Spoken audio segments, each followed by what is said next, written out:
नमस्कार, मेरा नाम है गौरव पाल। आप देख रहे हैं गौरव का चश्मा। उत्तर प्रदेश में पंकज चौधरी को बीजेपी का प्रदेश अध्यक्ष जो है वो बना दिया गया है। पंकज चौधरी को प्रदेश अध्यक्ष बनाने के पीछे बीजेपी ने कई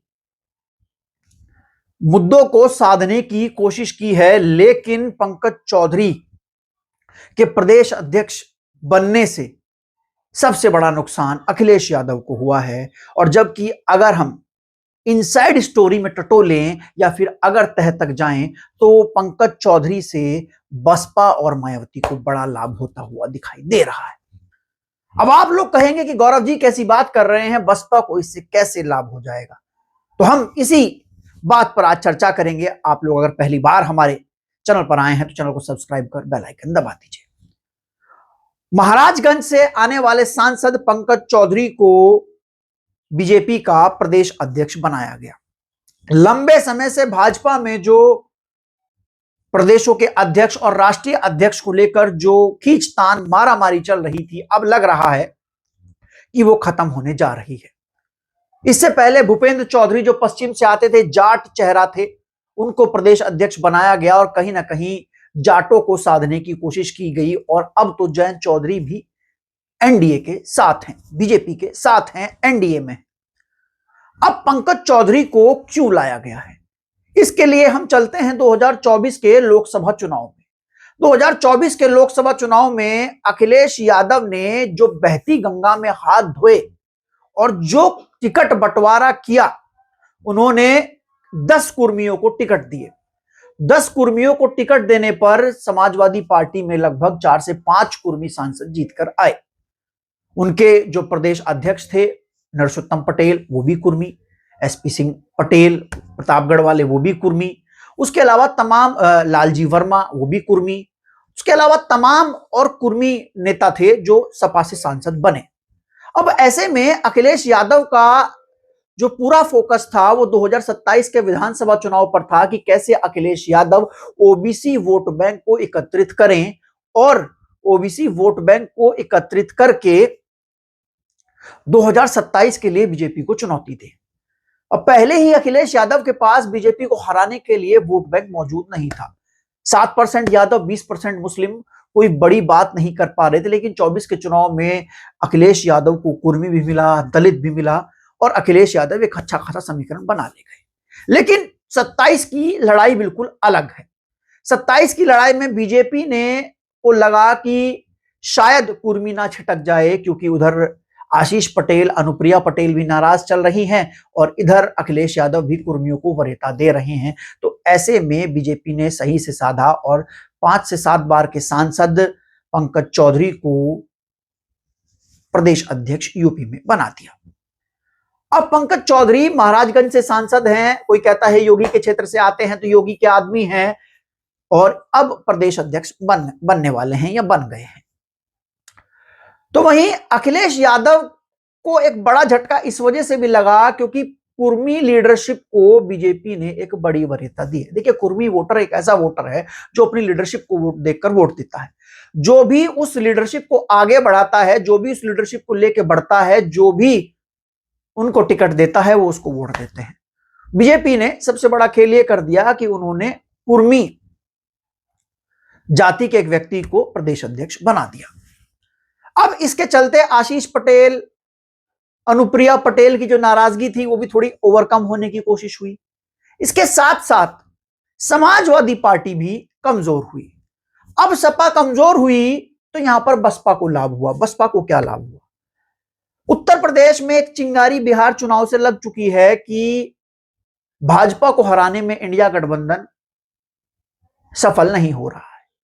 इंडिया गठबंधन के पास भाजपा को हराने के लिए वो थ्रेशोल्ड वोट नहीं है। ऐसे में मुस्लिम वोटर अब समझने लगा है, देखने लगा है कि एक तरफा समाजवादी पार्टी, कांग्रेस को वोट देने से फायदा नहीं है जब भाजपा नहीं हार रही है। अब ऐसे में कुर्मी वोट बैंक और अखिलेश यादव की तरफ से टूट जाने से समाजवादी पार्टी और कमजोर होती नजर आ रही है। और कमजोर होती सपा में अब मुस्लिम नहीं रहना चाहता या नहीं रहना चाहेगा। या तो वो ऐसी पार्टी के साथ जाएगा जो भाजपा को हराए, या फिर अगर ऐसा कोई दल नहीं है तो बिहार की तरह अपनी कवायद को मजबूत करेगा।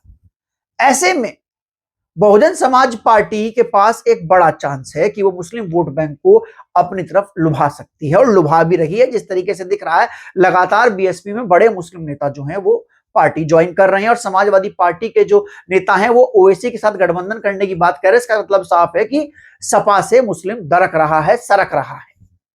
अब ऐसे में मायावती के पास बड़ा चांस है।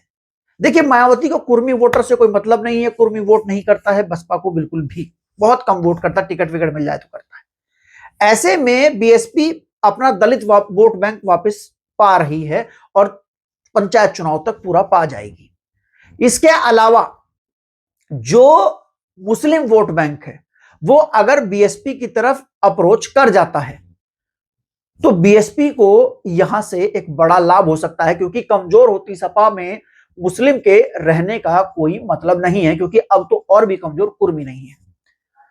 तो मुस्लिम और दलित समीकरण जो है वो यहां से और मजबूत हो सकता है।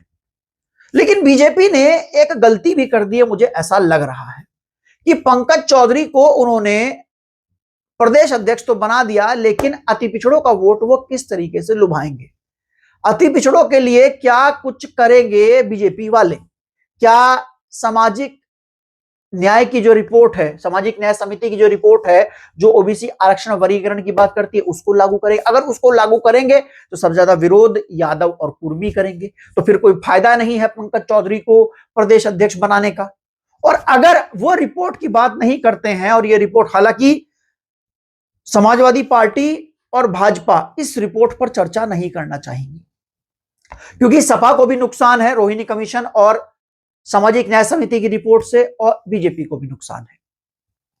बसपा के पास एक बड़ा मौका है कि वो ऐसे में लोहा गर्म है, उस पर चोट मार सकती है सामाजिक न्याय समिति की रिपोर्ट और रोहिणी कमीशन की रिपोर्ट की बात करते हुए, ओबीसी आरक्षण में वर्गीकरण की बात करते हुए, ताकि एक बड़ा तबका जो है ओबीसी समाज का वो खिंचा चलाए, अति पिछड़ा तबका जो है वो खिंचा चलाए बसपा की ओर। ऐसे में बीएसपी के पास ये मौका है, लेकिन समाजवादी पार्टी पूरी तरीके से फंस गई है, कुर्मी छिन गया है। अब सामाजिक न्याय समिति रिपोर्ट का विरोध नहीं कर सकते, उसका सपोर्ट नहीं कर सकते। बसपा के पास मौका है, भाजपा के पास दो चांस है। बीजेपी अगर सामाजिक न्याय समिति रिपोर्ट का समर्थन कर देती है तो फिर कुर्मी नहीं मिलेगा, लेकिन एक बड़ा चंक जो है वो अति पिछड़ों का मिलेगा। अगर भाजपा की जो रणनीति है वो सिर्फ और सिर्फ कुर्मी वोट को लाना है, और जिसके लिए उन्होंने पंकज चौधरी को प्रदेश अध्यक्ष बनाया है, तो फिर बीजेपी इस सामाजिक न्याय समिति रिपोर्ट का सपोर्ट नहीं कर पाएगी, तब भी भाजपा फंसती हुई नजर आ रही है। तो बीएसपी के पास दो मौके हैं, मुस्लिम वोट कमजोर होती सपा से टूटकर आ रहा है, उसको बटोर ले, और दूसरा सामाजिक न्याय समिति रिपोर्ट पर अपना मत रखे, ताकि 27 के चुनाव में अति पिछड़ा जो है वो बीएसपी की तरफ आ सके, क्योंकि अति पिछड़ा इस समय अपने रिप्रेजेंटेशन को देख रहा है, ढूंढ रहा है। आपको ये वीडियो बातचीत कैसी लगी हमें लिखकर जरूर बताइएगा, वीडियो को लाइक कीजिएगा, चैनल को सब्सक्राइब कीजिएगा और ऐसे बने रहिएगा हमारे साथ। तब तक के लिए चलते हैं, धन्यवाद, नमस्कार।